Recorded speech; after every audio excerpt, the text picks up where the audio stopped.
ساکنان شهر ترسونزاده بخشیده به جشن نوروز بین‌المللی آمادگی می‌بینند. تمام کوچه و خیابان‌های این شهر صنعتی به طور ایدانه آرا داده می‌شود. سیمای شهر و گلگشت‌های شکوفان و شعار و آویزه‌های جشنی باز هم زیب و زینت خاصه می‌بخشد. مکان برگزاری چورابینی فرهنگی که نوروزگاه انتخاب گشته است، به کلی از تعمیر مکمل برآورده شده به طور ایدانه آرایش داده می‌شود. در این سمت سهم کارمندان مؤسسه منزلی کمونالی و خوجگیداری و مؤسسه آبادانی شهر نظررس ارزیابی می‌گردد.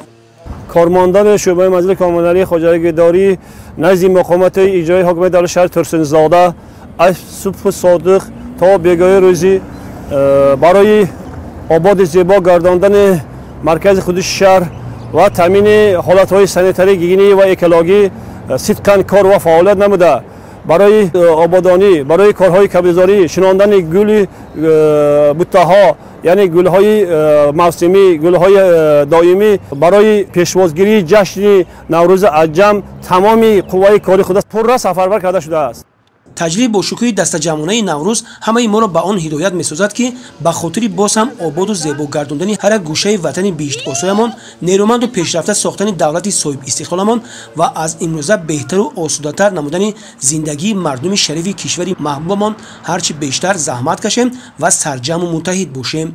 در دوره تشبسات بخشیده به جشن‌های ملی مملکت طبق نقشه چاره‌بینی‌های مقامات اجرایی حاکمیت دولتی شهر در دهات، محل‌های اهالی‌نشین شهر ترسونزاده نیز کارهای سازندگی و آبادانی دستجمعانه با صورت ادامه دارد.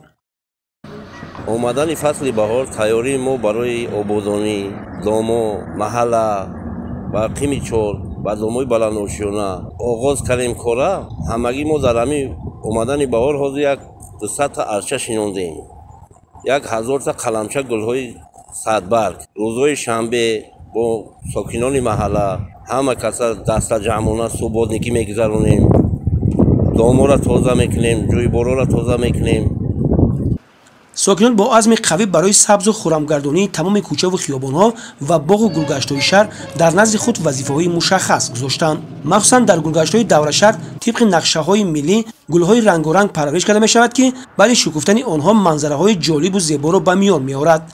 مقامات اجرایی محلی حاکمیت دولتی شهر ترسونزاده در یکجایگی با صاحبکاران با ننگ و ناموس مقصد دارند جهت بهتر کردن خدمت‌رسانی ساحه اجتماعی من بعد نیز کارهای سازندگی و بنیادکاری را ادامه دهند.